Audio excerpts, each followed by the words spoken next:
We are back, APUSH homeboys and homegirls. Today we're going to take a look at Gilded Age politics, roughly from 1868 to the 1890s. And in 1868, there's an election, and President Grant, the Civil War general, Grant wins the presidency for the Republican Party in 1868. This guy has no real political experience, but he was a hero, so he wins the presidency.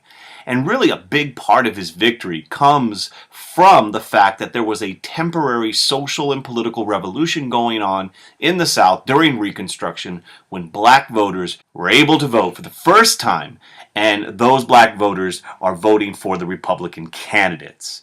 And the freedmen give the Republican Party a huge boost. Now the problem for Grant is there's going to be a lot of corruption during his administration. And it's really the people around him that are the kind of key culprits in this corruption. There's an event called the Credit Mobilier Affair where his vice president and members of Congress are involved in the sale of railroad stock, and it's a whole scandal there where they're personally enriching themselves. You have the whiskey ring in 1875 where Grant's private secretary is found to be stealing $3 million from the federal government in a tax corruption scheme. And there's many other examples of this corruption. In fact, the term Grantism is a term that was used to describe corruption in politics. So Grant's going to have a hard time as president. Now, the ultimate symbol of Gilded Age political corruption can be seen in Boss Tweed. And this is local political corruption because in a place in New York City, there was a political machine run by the Democratic Party called Tammany Hall. And the boss of that political party was that guy right there, Boss Tweed. And he's going to use bribery, graft, and fraud to steal over $200 million from New York taxpayers. And really he is, and Tammany Hall itself, is the symbol of this corruption. And unfortunately for Boss Tweed, Thomas Nast, a political cartoonist, will ultimately expose this corruption to the masses, as you see in that political cartoon right there. Now, something bad happens in 1873. There's a panic.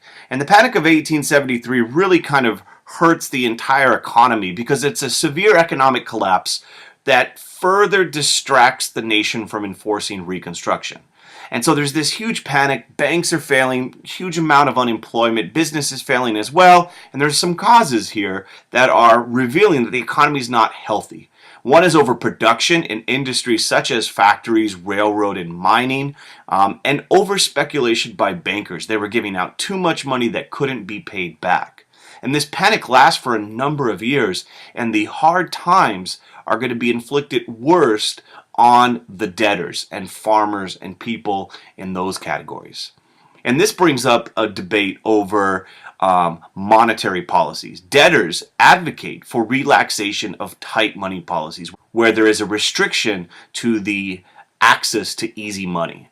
And the debate comes down to those who favor hard currency, gold and silver, versus paper money or soft currency such as greenbacks. And ultimately, it is going to be a debate that's going to reemerge, especially in the 1890s, when farmers, the agrarian sector, and other debtor groups want cheap money. They want greenbacks issued. They want to make it rain. Well, after 2 terms as president, there's another election, and this is the election of 1876. Grant's gone. The Republicans turn to Rutherford B. Hayes, and he's running against the Democrat Samuel Tilden. And this election's a very important election because there is a political controversy. 3 of the states, the returns are contested, and they all happen to be in southern states. And there's a big, controversy as to whether or not it's going to be the Republican guy, Hayes, or the Democrat, Tilden, to take the White House. And ultimately, a compromise is reached called the Compromise of 1877. And in this compromise, a couple of things happen. One, the South and Democrats will recognize the Republican, Rutherford B. Hayes. He will become the President of the United States. In exchange for them recognizing Hayes' presidency, he would agree to pull out the last federal troops from the South and formally end Reconstruction. It was already kind of slowing down. There were only federal troops in about 2 to 3 southern states, but he's going to pull them out and formally end the Reconstruction process. And then finally, Hayes, the Republicans need to provide the South with political positions, patronage, and federal aid for the building of a transcontinental railroad for the South through Texas. And important to keep in mind is this compromise of 1877 is the formal end of Reconstruction. And as the federal troops are withdrawn, those troops which were protecting African Americans and the Republican governments, they are withdrawn and Reconstruction is abandoned. Now, it's not just the federal troops leaving which ends Reconstruction. The courts also undermined it. Little review here. Remember the Civil Rights Act of 1875. This protected rights. And in this act of 1875, it made it a crime for any individual to deny full and equal use of public places. It also prohibited racial discrimination in jury selection. So this Civil Rights Act of 1875 was designed to protect the rights of African Americans. And in the civil rights cases of 1883, the courts strike that law down. In these cases, the Supreme Court says the 14th Amendment only protected against government violations of civil rights. Translation: individuals can discriminate all they want. So if railroad companies or hotels or other businesses would like to discriminate, they have the right to do so. Therefore, the Civil Rights Act of 1875 is overturned. And what's important to keep in mind is as Reconstruction is abandoned, Jim Crow laws are going to spread throughout the South. And the court's decisions are going to support segregation laws throughout the South.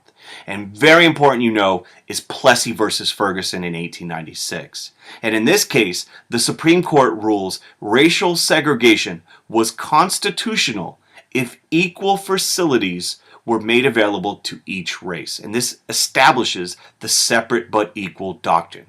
And we all hopefully know it was always separate but never equal. And so you get Jim Crow laws spreading segregation throughout the South, and it is validated and approved by the courts.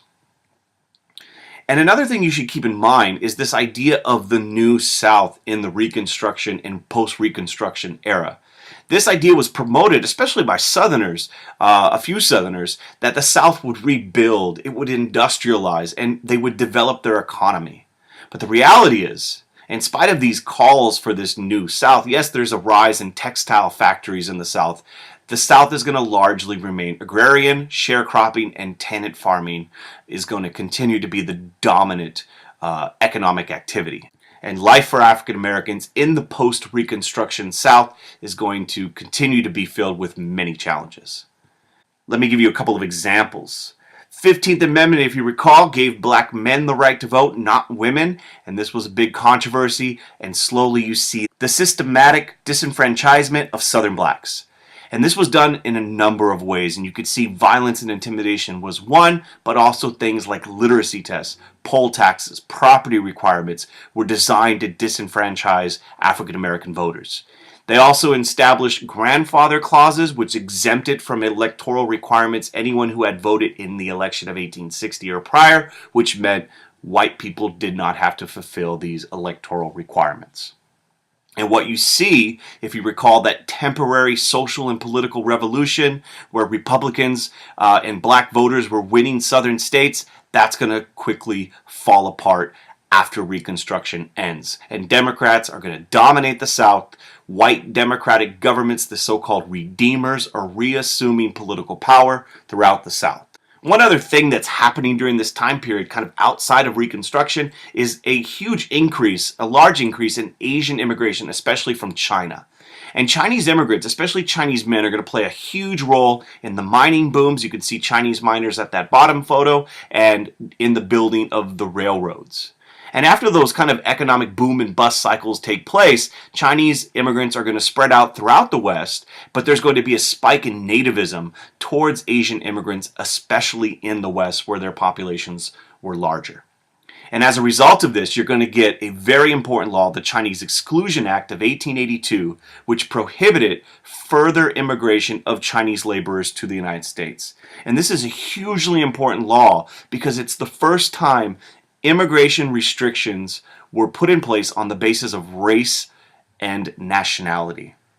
And what you see in the Chinese Exclusion Act is a national policy of discrimination towards Chinese immigrants because of race. Real quickly, we're going to take a look at the Gilded Age presidents. And you don't need to memorize these guys. In fact, very often they're kind of jokingly referred to as the forgotten presidents. They are the ones with the worst names ever: Rutherford, Garfield, Chester, Grover, and so on. But you could see, you have Republicans, you have Democrats serving in office. And the Gilded Age, it's important you keep in mind, it's this post-Civil War, post-Reconstruction era of rapid economic and population growth. And that term, Gilded Age, was coined by Mark Twain, and he used it as a sarcastic term to criticize this era. And in this lecture, we're only going to take a look at the political kind of aspects of the Gilded Age. And one of the key things you need to keep in mind, directly from the APUSH curriculum, is Gilded Age politics were intimately tied to big business and focused nationally on economic issues such as tariffs and currency policy. Real sexy and exciting stuff, I know. Both political parties during the Gilded Age are going to ignore the political and social consequences of industrialization. So the rise of poverty and bad working conditions are going to be ignored by the Republicans and Democrats because there's going to be a belief in this idea of laissez-faire, to leave things alone. The government should not regulate or monitor society. And it's important you keep in mind, no matter which president we're looking at, they are largely going to pursue a pro-business policy. And we've already seen one example with the currency issue favoring the kind of hard money, gold or silver. But one other issue that we're going to look at that becomes an issue in national politics is civil service reform and tariffs. Patronage was used by both political parties, and that all goes down to this idea that civil service jobs were given to supporters. To the victor belongs the spoils. We saw the spoil system, talked about during the Jackson lecture, and there was growing criticism and calls for reform of the civil service. There was this perception that these people were very often corrupt and did not know what they were doing. And the only reason they got the job was because of loyalty. And so there were calls for people to reform that. Another thing that you need to kind of keep in mind is that you have two camps within the political parties. One, half-breeds advocated civil service reform, and their leader is James Blaine, and the other group was the stalwarts, and these were supporters of patronage, and they're best represented by Roscoe Conkling. Tariffs was also an issue that you need to keep in mind for Gilded Age politics, and a big thing that was happening is by the 1880s, the U.S. Treasury had a huge surplus from tariffs. There was a lot of money, and people, you see Grover Cleveland, the Democrats, and farmers and others wanted to cut those tariffs down and lower those tariffs, and that's going to be a big issue during this period. A couple key things to keep in mind. Hayes, Rutherford B. Hayes, he's the guy who gets elected in the disputed election, and the Compromise of 1877 settles that. He does send federal troops to break up the Great Railroad Strike, sending in the federal troops to break up a labor union, and we'll learn a little bit more about that in another video. James Garfield, he's elected. He's also a Republican. He's assassinated. And his VP, Chester A. Arthur, takes over, and he supports, surprisingly, since he is a stalwart, the Pendleton Act, which establishes civil service reform. And it establishes the Civil Service Commission so that people, to get federal jobs, had to take a competitive exam to prove that they were capable of doing the job. Grover Cleveland, the Democrats regained the White House in 1884. In the election of 1884, he is a strong advocate of laissez-faire. Most of these guys are. His famous quote, "Though the people support the government should not support the people." He does sign into law the Interstate Commerce Act, which we'll take a look at in another chapter. And then the Republicans regain the White House with Benjamin Harrison, the grandson of the former president. He advocates for keeping the tariff high. In fact, during his presidency, there's going to be this so-called billion-dollar Congress, and they, in 1890, are going to pass the McKinley Tariff, one of the highest tariffs in American history, and also increase the Civil War pensions. And then, of course, for the first and only time in American history, a president will come back into the White House to serve a non-consecutive second term. And we'll take a look at a little bit more about what happens during this time period in other videos. That's going to do it for today. I hope you found Gilded Age politics exciting. It's my least favorite topic in American history, but if you have any questions, you can always post a comment. Click like on the video if you haven't done so. Subscribe. Tell some friends to do the same. And get a 5 on that exam, people. APUSH beast mode. Peace. There, Boss Tweed. And he's going to use bribery, graft, and fraud to steal over $200 million from New York taxpayers. And really, he is, and Tammany Hall itself, is the symbol of this corruption. And unfortunately for Boss Tweed, Thomas Nast, a political cartoonist, will ultimately expose this corruption to the masses, as you see on that political cartoon right there. Now, something bad happens in 1873. There's a panic, and it's really the people around him that are the kind of key culprits in this corruption. There's an event called the Credit Mobilier Affair, where his vice president and members of Congress are involved in this sale of railroad stock, and it's a whole scandal there where they're personally enriching themselves. You have the whiskey ring in 1875, where Grant's private secretary is found to be stealing $3 million from the federal government in a tax corruption.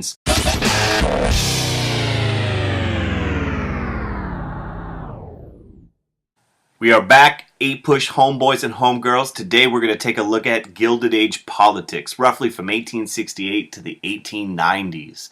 And in 1868, there's an election, and President Grant, the Civil War general, Grant, wins the presidency for the Republican Party in 1868. This guy has no real political experience, but he... And there's many other examples of this corruption. In fact, the term Grantism is a term that was used to describe corruption in politics. So Grant's going to have a hard time as president. Now, the ultimate symbol of Gilded Age political corruption can be seen in Boss Tweed.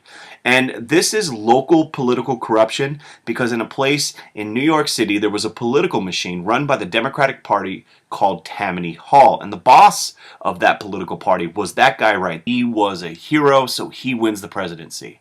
And really a big part of his victory comes from the fact that there was a temporary social and political revolution going on in the South during Reconstruction when black voters were able to vote for the first time, and those black voters are voting for the Republican candidates.